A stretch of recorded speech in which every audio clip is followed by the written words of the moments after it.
So hello everybody, welcome back to another video, and today's video I'm gonna tell you the Google trick. It's a wonderful trick. So I am gonna tell you how to do it.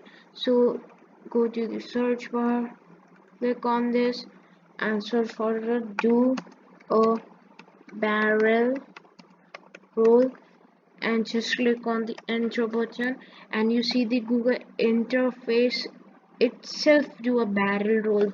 That's too much amazing. ah, Gosh, it's too much good. I think you should also try. Go to the Google search do a barrel roll, and it will do a barrel roll for you. That looks so much good in this.